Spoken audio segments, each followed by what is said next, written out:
저희 함께 볼 하나님의 말씀은 예레미야 16장 1절부터 13절인데 저희 9절까지만 읽도록 하겠습니다. 다 찾으셨으면 저희 한 목소리로 1절부터 읽도록 하겠습니다.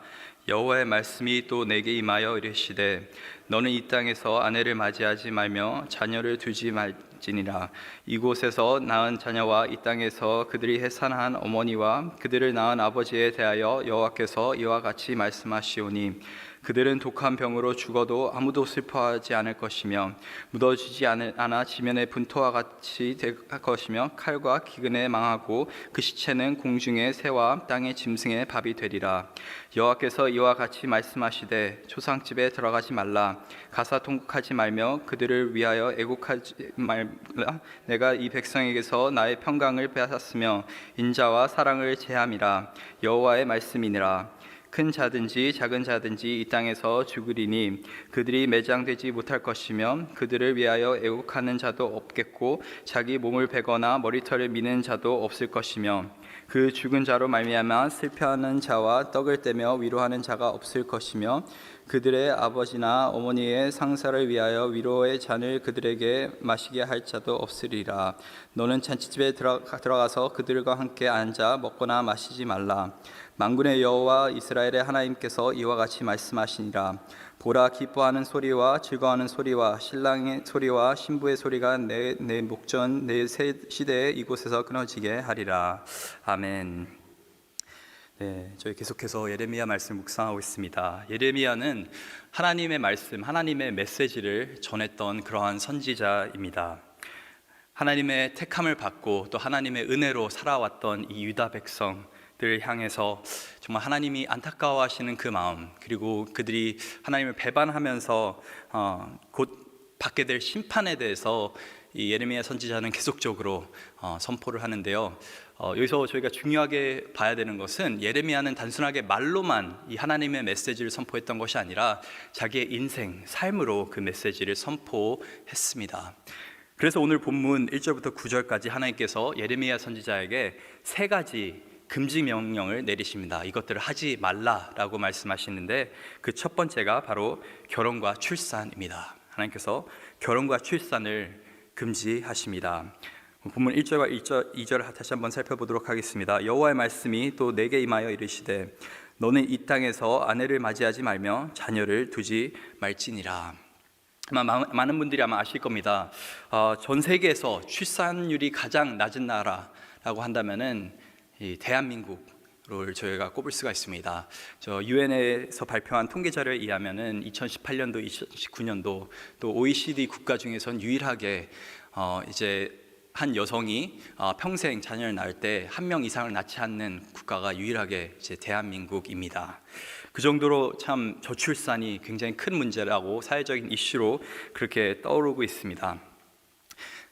또 혼인율 또한 계속적으로 감소하고 있는 것을 볼 수가 있습니다. 이렇게 참 젊은 사람들이 결혼도 하지 않으려고 하고 또 애를 낳지 않으려고 하고 있는 것이 이런 현실인데, 많은 젊은이들과 이야기를 나눠보면은 보통 이런 말들을 합니다. 아니 결혼해서 내가 애를 낳고 그렇게 살면은 세상 사는 것이 너무나 힘든데, 이 세상이 너무나 악한데, 내 집 마련하는 것도 너무나 힘든데, 나 혼자 살기도 너무나 빠듯한데 어떻게 내가 애를 낳겠습니까?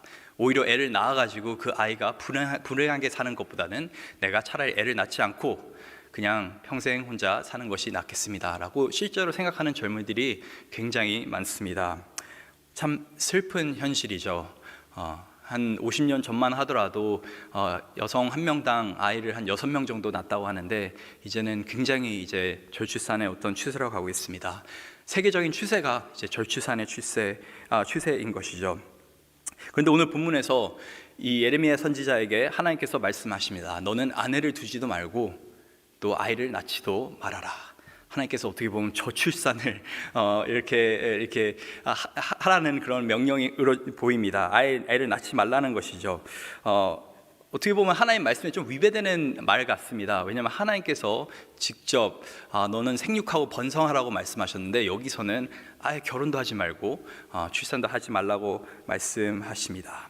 저희가 중요하게 생각해 봐야 되는 것은 이 구약 시대, 이 고대 사회에서는 이 출산이라고 하는 것은 단순하게 그냥 선택적인 사항이 아니었습니다. 필수였습니다.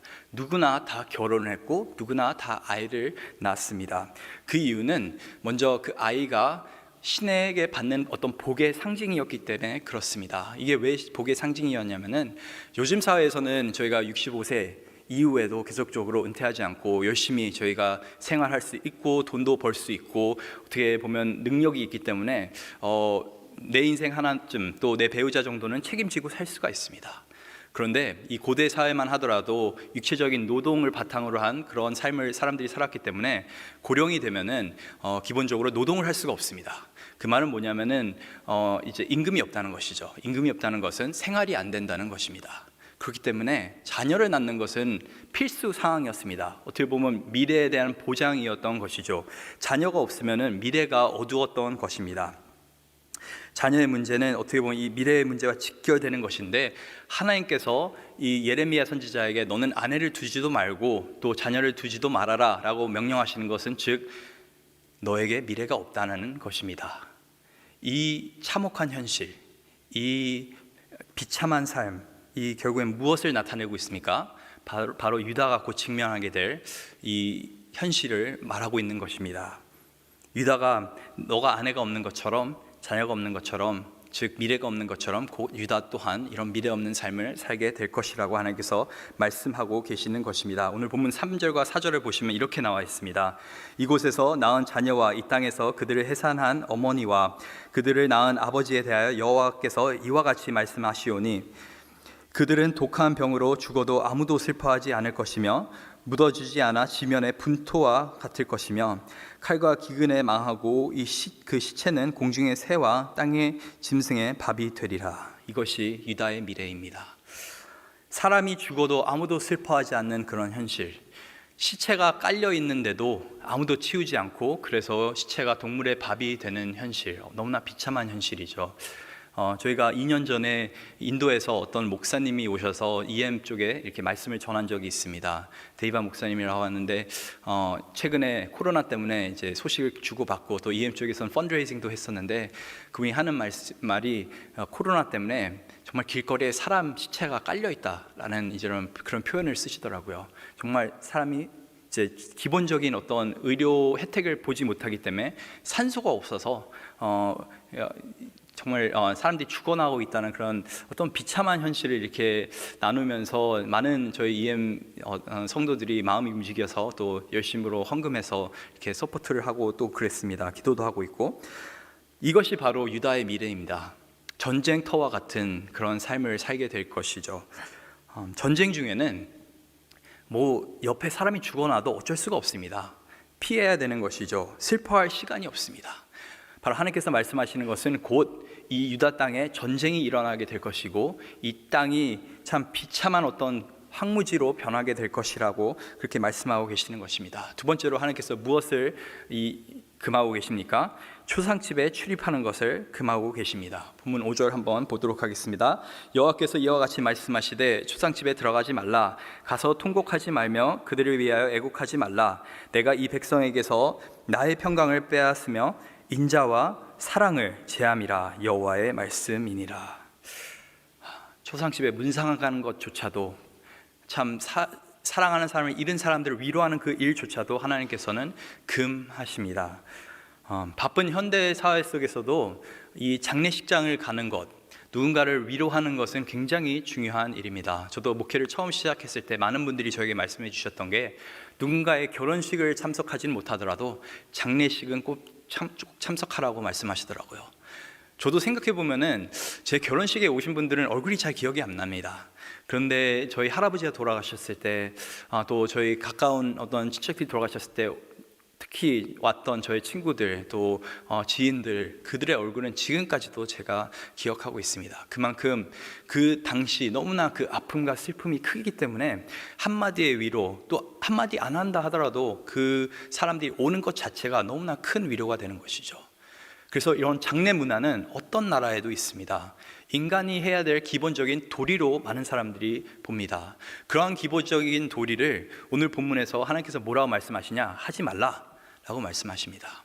이 고대 사회에서 이 장례식 문화가 얼마나 중요했냐면은 사람들을 사서 정말 장례식 기간 동안에 사람들이 계속적으로 울고 통곡하고 같이 슬퍼하는 그런 문화였습니다. 그런데 오늘 본문에서 말하는 것이 예레미야에게 하나님께서 초상집에 가서 통곡하지 말라. 그 이유가 뭐냐면은 오늘 본문 6절하고 7절을 보니까 큰 자든지 작은 자든지 이 땅에서 죽으리니 그들이 매장되지 못할 것이며 그들을 위하여 애국하는 자도 없겠고 자기 몸을 베거나 머리털을 미는 자도 없을 것이며 그 죽은 자로 말미암아 슬퍼하는 자와 떡을 떼며 위로하는 자가 없을 것이며 그들의 아버지나 어머니의 상사를 위하여 위로와 잔을 그들에게 마시게 할 자도 없으리라. 아무도 장례식장에 가서도 위로해 줄 사람이 없다는 것이죠. 같이 슬픔을 나눌 사람이 없다는 것입니다. 참된 위로가 없는 그 이유가 바로 전쟁 중에는 다시 이제 전쟁의 어떤 비유를 들자고 한다면은 누군가를 위해 슬퍼할 시간이 없습니다.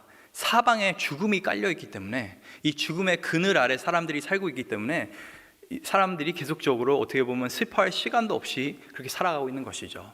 저희가 평소에 누군가 가서 위로할 수 있는 그 이유는 평소에 우리 삶 가운데 생명이 넘쳐나기 때문에 그렇습니다.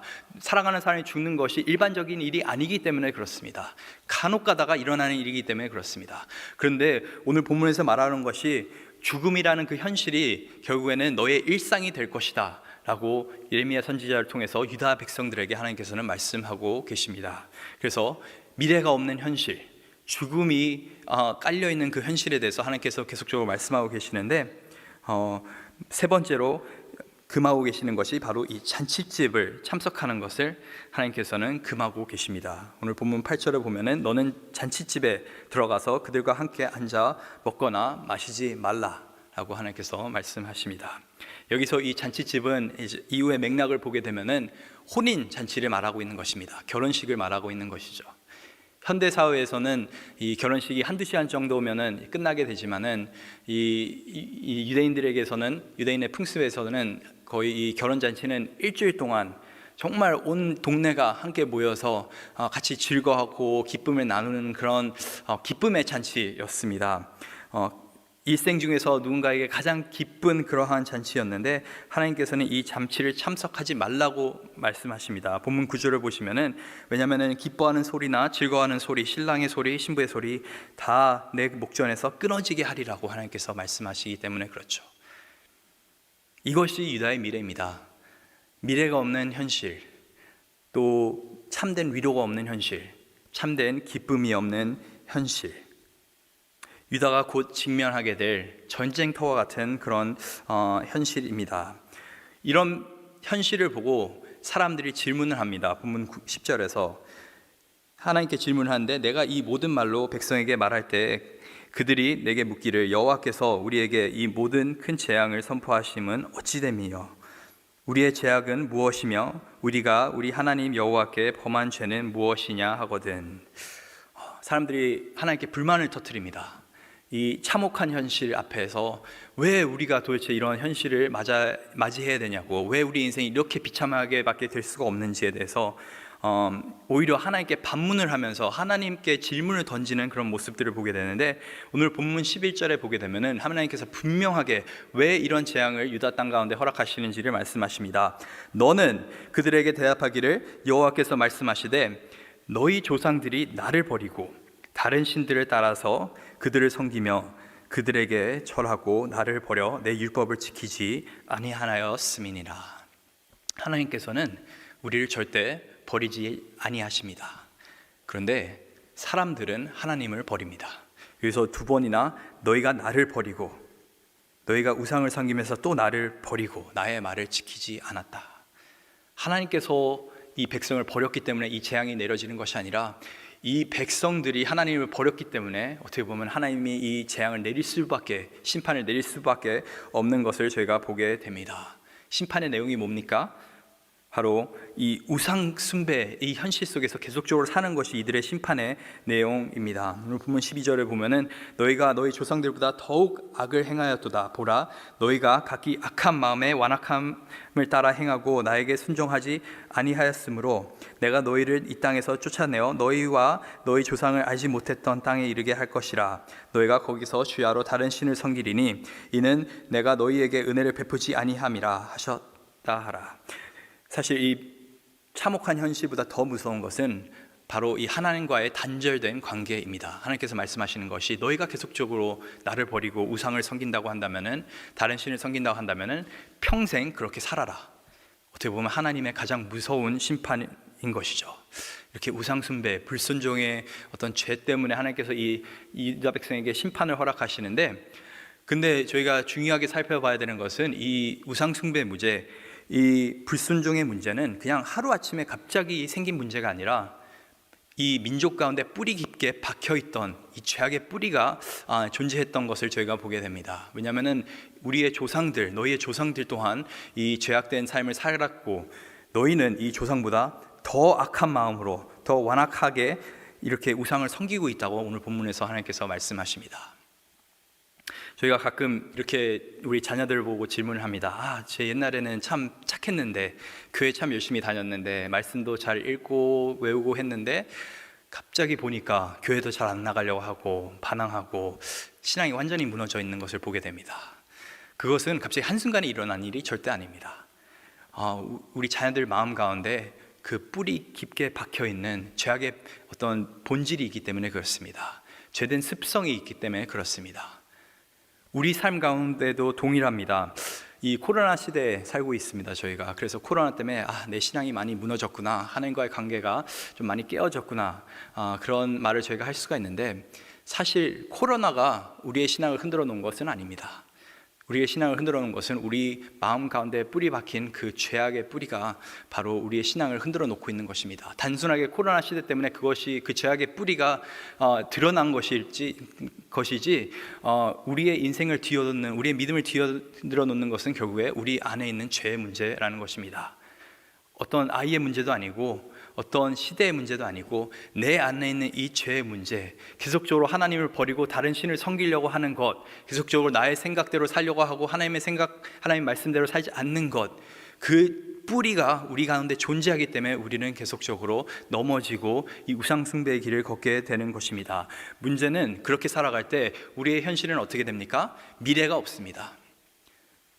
죽음을 저희가 맞이하게 됩니다.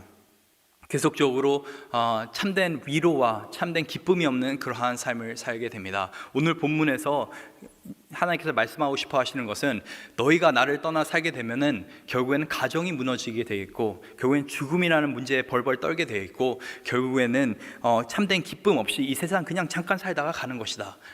결국엔 너희가 그렇게 원하던 그 삶, 너희가 간절히 소망하는 그것들, 내 임재 가운데서 내 말씀을 통해서만 너희가 받을 수 있는데, 너희는 자꾸 다른 것들에서 그 해답을 찾으려고 하기 때문에 이런 비참한 삶을 살게 될 거라고 하나님께서는 계속적으로 경고하고 계십니다. 하나님께서는 참된 복을 우리에게 주기 원하시는 그런 하나님이십니다. 참된 평안과 기쁨을 우리 가운데 허락하고 계십니다.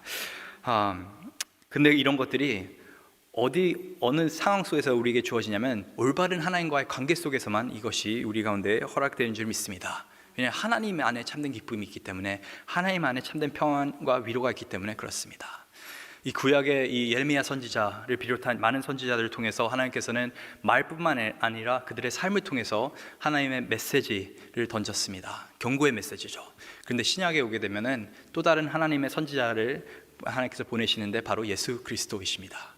예수님은 말뿐만 아니라 그의 삶을 통해서 우리에게 하나님의 메시지를 전해주시는데, 만약에 예레미야의 삶을 통해서 우리가 미래 없는 삶, 또 기쁨이 없는 삶, 또 죽음만 가득한 평안과 위로가 없는 삶을 보게 되었다면, 이 예수님의 삶을 통해서는 저희는 참된 기쁨이 있는 삶, 진정한 미래가 있는 삶, 참된 위로와 평안이 있는 삶을 보게 됩니다. 물론 살아계실 때 예수님께서 많은 어려움과 고난을 당하셨죠. 그런데 결국에 죽음을 이기시고 부활하셔서 이제는 하나님 우편에 살아계시고 모든 우주 만물을 다스리고 계십니다. 그 사실은 우리에게 뭘 증거하고 있냐면은 하나님 안에 참된 평안과 위로와 기쁨과 미래가 있다는 것입니다. 그리고 우리의 부르심이 뭡니까? 교회 우리 또한 하나님께서 이렇게 예레미야 선지자처럼 하나님의 말씀을 전하는 자로 불러주셨습니다. 크리스찬은 말로만 복음을 전하는 사람이 아니라 삶으로 복음을 나타내는 사람들입니다. 예수님을 본받아서 오늘 하루도 정말 그 참된 예수 그리스도 안에 있는 그 소망, 그 미래, 그리고 그 위로와 평안과 기쁨을 전할 수 있는 저와 여러분 되길 간절히 소망합니다.